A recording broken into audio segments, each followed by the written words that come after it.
Hasieran landa zero uin luzera duen fotoi bat atzerantz ateratzen da, hasierako aurkako norabidean, Compton talka baten ondorioz. Beraz, Compton talka bat daukagu, eta honen ondorioz, hasieran daukagu landa zero duen fotoia, eta nola ez, aterako da uin luzera diferente batekin.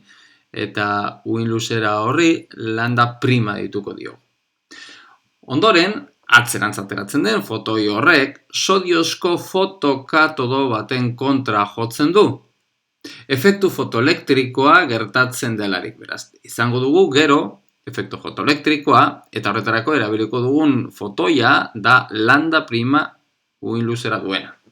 Honen ondorioz, arbuiagarria den abiadurako fotoelektroi bat askatzen da, ez gehiago. Ateratzen diren fotoelektroiak dira, abiadura arbuiagarria dutenak. Horrek zesan nahi du? Bakarrik mentxe daukagun uin luzera honi dagokio maiztasuna, atari maiztasuna izango dala. Eta ateratzen diren fotoiak, ateratzen diren elektroia barkatu, efektu fotoelektriko horretan gertatzen den ateratzen diren elektroiak dira, sodiozko xafla horren barruan lotura energia txikiena dutenak. Edo bestera batean esan da, sodiozko xafla horretan energia handiena daukatenak barruan. Gero ematen digute, datu bezala, sodioaren lan funtzioa edo estrakzio lana, eta kasunetan 2,1 elektroi voltekoa dugu. Orduan, kasunetan, mentxe esan dugunez, bi efektu ditugu, alde batetik Comptonen talka, eta gero daukagu efektu fotoelektrikoa.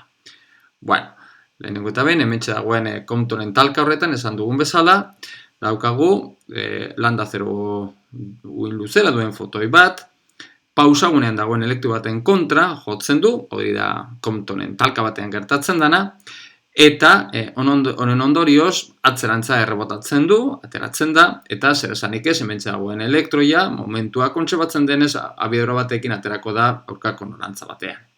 Orduan, hemetik atera dezakegu zein den gero efektu fotoelektrikoan erabiliko dugun landa prima honen uin luzera, landa zeroren funtzioan, eta horretarako erabil dezakegu Comptonen talkan dagoen erlazioa.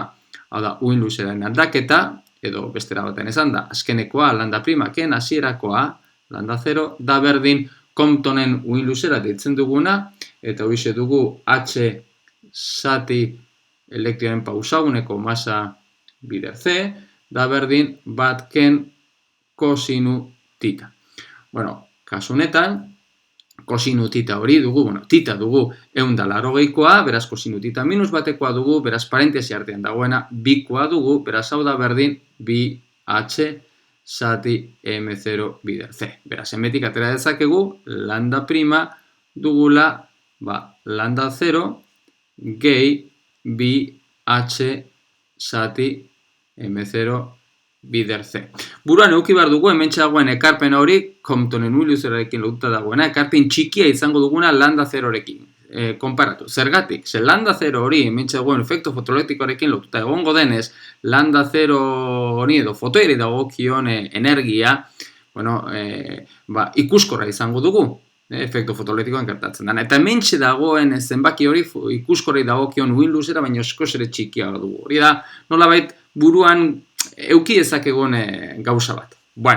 Hori esan da, ointxe joango gara, bueltatuko gara, efektu fotoelektrikoa aztertzera, efektu fotoelektrikoan landa prima duen, uin luzera duen fotoiak erabiltzen dugu eta landa primaren balioa atera ezakegu. Eta gero bueltatuko gara ona, landa zeroren balioa, eskatzen diguten landa zeroren balio hori kalkulatzeko.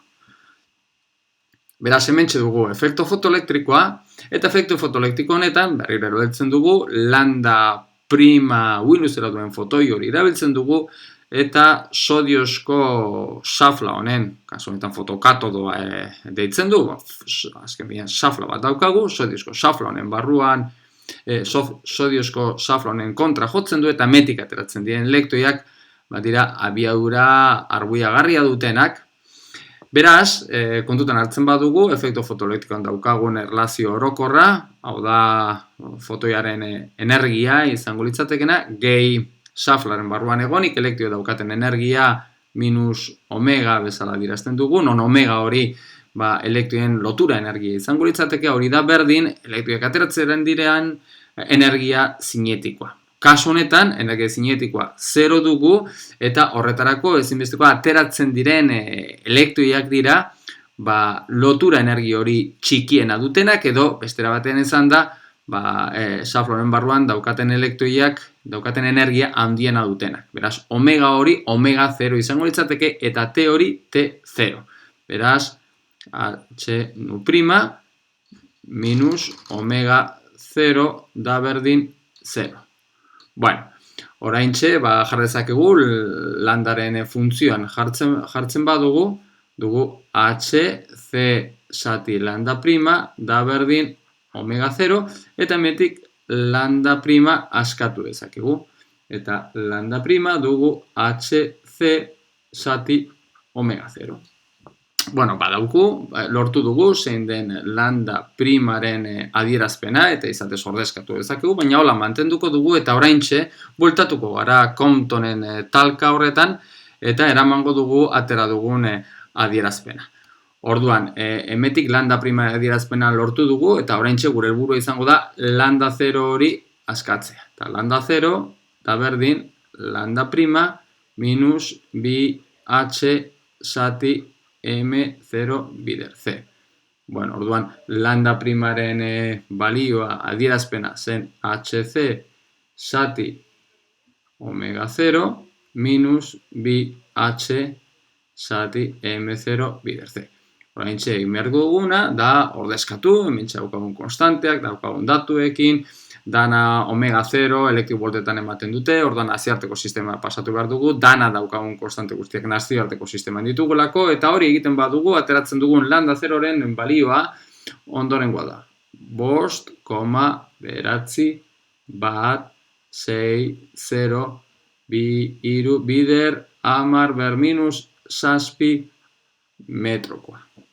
Bueno, hauxe dugu, adierazpena kontutan izan, esate baterako, jarrezakegu beste unitetan jartzen badugu, agian erosoa den beste unitetan, 5.6,023 Armstrong, adibidez. Bueno, orduan, kasu honetan, kontuan izan, lortu dugun fotoia ikuskoratan tartean dago, zer esanik ez, efektu fotoelektrikoa sodiorekin egiten dalako, eta horren beste zenbakiak mantendu inditugu, beste zifra mantendu inditugu, zeren eta, lehen esan dugun bezala, lambda prima eta lambda zeroen arteko aldea oso txikia dugu, zeren eta Comptoni dagokion uin luzera, konstante honi dagokion balioa, uin luzeraren, ikuskorren den uin luzera, baina askoz ere txikia doalako. Izatez aldea, honetar arte, zero honetar arte, berdinak dira. Aldeak hementxe hasten dira. Egoten bi uin luzen arteko aldea, Armstrongetan adierazita, bigarren hamarterrean gertatzen dira. Beraz, lortu dugu, lambda 0-ren adierazpena eskatzen diguten lambda 0-ren balioa.